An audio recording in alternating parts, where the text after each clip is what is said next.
is coil. So he has coil now, but Sand King's all the way in the jungle. That's a really difficult kill. I guess they need Major off to kill someone too. Bottom lane, big Omni Slash from Swindle, and it's going to be followed up by a Blade Fury. Nice long-range task initiation, and at long last, First Blood is fortunate for him. He shows up a bit late. We'll get a bit of experience here. Actually drop a Sentry Ward for Moomiander. Fluff was ready for this, but he just waddles out of range. And turns to nuke the creep. Well, that's a bold play, Moomiander. He's going to pay for it with his life. Really? Not sure what the game plan was there, but definitely not working. Omni Slash is there, but that's a quick, calm leap away, and he'll make it out safely. TP comes in now from TC. He gets off the Plague, and he'll be Blade Fury for his trouble. Stampeded, but he'll break the coil. And it looks like TC will go down to the crit of Swindle at the same time. On the other end of the engagement, the Witch Doctor falls, and now they run down IX Mike. It's going to be a 2-for-1. Everyone barely surviving for this. Limp going to TP out. Fluff winding his way through the trees, and he'll be flip push. He goes for the early Claymore, and they don't actually get the tower. If he were at bottom, they would have owned there, by the way. I think he would have gotten at least 2 kills, if not 3. So, I don't know. Sometimes it's worth farming, but he doesn't even have a TP scroll. Moomiander tries to save, only got off the shield in time, and now Ush is on a rampage, surging forward, looking for the abandoned. They're going to leap them around onto the high ground. The ultimate will be popped. Borrow time, keeping him alive for now, but only for now, as this will end. Blake forward, all good things must, and Moomiander, plinked by Fog, they'll bring him down. Meanwhile, IX Mike also setting up. The aggression starts to just ramp up here from Fire, and it seems compLexity just have no answers for it.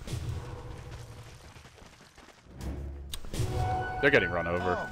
Yeah, things did not go as they planned. I think with their strat, they wanted to push early with Nature Coverage, and I guess a little bit from the Witch Doctor heal, but I mean, they're just, it's the same story every single lane. People just dying one by one by one by one.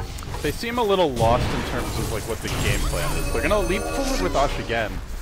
He's using that Manta offensively. He's not even worried about getting jumped by this puck with the build he's managed to acquire, or the items, as well as just the fact that he's got an Aegis. He'll take the tower mid, and that's while his team is setting up bottom. Fire going for things in multiple lanes. Bottom lane, though, there will be an Omni Slash. IX Mike manages just to four-step his way out of it. Crit.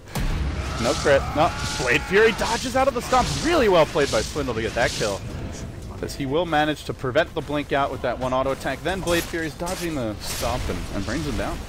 But all that work just gets a Centaur kill, nowhere near even scratching Ush. And I mean, the guy is just parked at your tier 2 mid.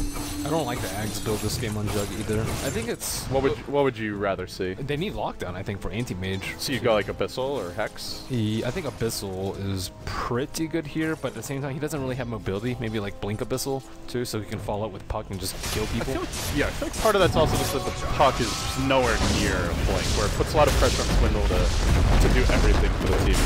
The center from Fog comes through, and he doesn't really accomplish too much. They try to follow this up with a fairly ineffectual Mana Void, but Ush still fights his way through this. The deny comes out onto Biver. Blink forward from Ush. He gets the bash, gets the kill. He looks for Moomiander as well.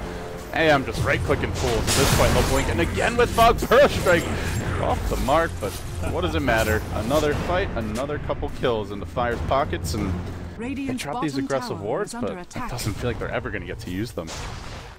Scepter's also not an item that you use to farm more, too. Because Ush already has all his farming items, and there's no way he's going to be able to close this gap now with 6,000, especially not with an Ag Scepter. I think with a Battle Fury, maybe you can actually take on Ush once he blinks in, but if he blinks in with the Manta style, how are you going to kill all his illusions? Even, I guess, there's like the Maelstrom options, potentially. Yeah, Maelstrom's not bad either. It's pretty good with Jugs. Build up, he's got quite a bit of attack speed already. But Anti-Mage has a spell shield. I think versus most carries would be... This game, IX Mike caught out here on the top side of the map, but he'll just Stampede blinks on out, and we'll end up surviving. Now wants to re-engage as the rotation comes through. Your Sand King getting close, Fogged, continuing to stalk his prey, but Z-Freak will successfully retreat out here, and compLexity just kind of cornered on their side of the map. Even when they get out into the Fire territory, they just can't get anything done. And yeah, at this point, looking at potential lockdown for Anti-Mage, Biver has 1,700 gold up. Juggernaut against Swindle connected. This time looks like he popped a drum charge, jumped on the IX Mike, and managed to get the kill there. But yeah, I guess the main question will be, do they manage to farm up a Hex on the Puck? Maybe Juggernaut goes back for an Abyssal Blade. Doesn't seem like it yet, but Swindle's still a ways to go if he wants to farm Or there. even like a butterfly, I think. He can't ever man fight the anti-mage at this point. Like whenever he blinks mantas, he's always just running away. Yeah, AM's going to have slot issues pretty soon, so if he wants to go MKB, he's going to have to drop something like maybe the Flats. Gets silenced mid lane, but Ush continuing to chase forward. Looking for Olympia. There is no Omni Slash, so he's very confident to get aggressive. Will get cast once, but they can't really follow this up. Arrow coming through. Swindle, Blade Fury looking to retreat, but the chase will be on. Nice block from Fog. Corners him in the tree line. Really well played there. And looks like the follow-up comes out. Swindle will end up going down. For now, the Abaddon trying to save him, forced to retreat, but the Mana Void. Fade shift. Looks like Fiber trying to retreat. Pow! Right in the Kissa. I'll get the kill with the arrow there. Meanwhile, there's a wild anti-mage in your base. Somebody control this man. My goodness. Is he even going to lose the Aegis? It expires in about 5 seconds, so... Oh, get that heal going, Ush. To the south side. The Aegis Prophet hitting him, but it's right before the Aegis pops, unfortunately. Well, this game looks pretty close to about done. Swindle can't get any sort of momentum.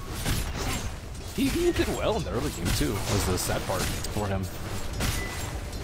The puck just didn't have really any impact in the mid lane. They shut him down super well with the contra rotations, and they also didn't have enough protection. And then there was like, you go back to the laning stage and like plays like Moomiander just nuking the creep and then dying. Certainly didn't help matters, gave Fog an even faster Blink Dagger. It just didn't feel like they were quite on their A game here. compLexity, good news for them because it was a best of 3, but they'll end up losing another here. Omni Slash coming out, it's gonna connect on poor Fluff and stuff, but the turn now comes. Not worth it if you end up going down here. And with the Mana Void, Ush gets the kill. He immediately prompts the borrowed time, and he'll just wait this one out. Gets another one. Wicked sick. The rising star in the North American scene, Ush will collect the triple, and with that, we get a GG. Fire, still looking hot as ever. Yowza. That was a beat down. That's demoralizing. Picked apart by the blinks. Do you think they just ignored the Sand King too much? Was it more other heroes not getting enough out of their lanes? Or I think they were actually scared of the Sand King too much by not pushing. I think if they push and then they like tank an epi, like, you know, Jug +1 gets caught out, and then they after that they go in with the puck or something like that, I think it would have been a lot better for them. They did take all the tier 1s, but they never really went for a tier 2 this game. Yeah, I mean, anti-mage... You know what it was? It felt like every time, like, maybe they would have gone for a push, someone was dead. You know, like, someone just got picked off by the blanks, and how are you going to group at that point? Yeah, they were really good at, like, controlling compLexity at all. Nature's Prophet wasn't able to go in for any offensive TPs aside from the one in bottom lane. I think that's what they needed to do, was take a lot of 5-on-4s while anti-mage is farming and make them pay for having this. He didn't get Manta until like 20 minutes. Before that, he's probably not going to do anything, but there was like that 10 to 20 minute mark where they didn't do too much. So with that said, compLexity going to drop game 1 here. Fire looking good in this best of 3. Of course, I'm LD, he's Merlini. You can follow him on Twitter at MerliniDota, myself at LDDota. Guys, we'll be right back with your game number 2. Stick around.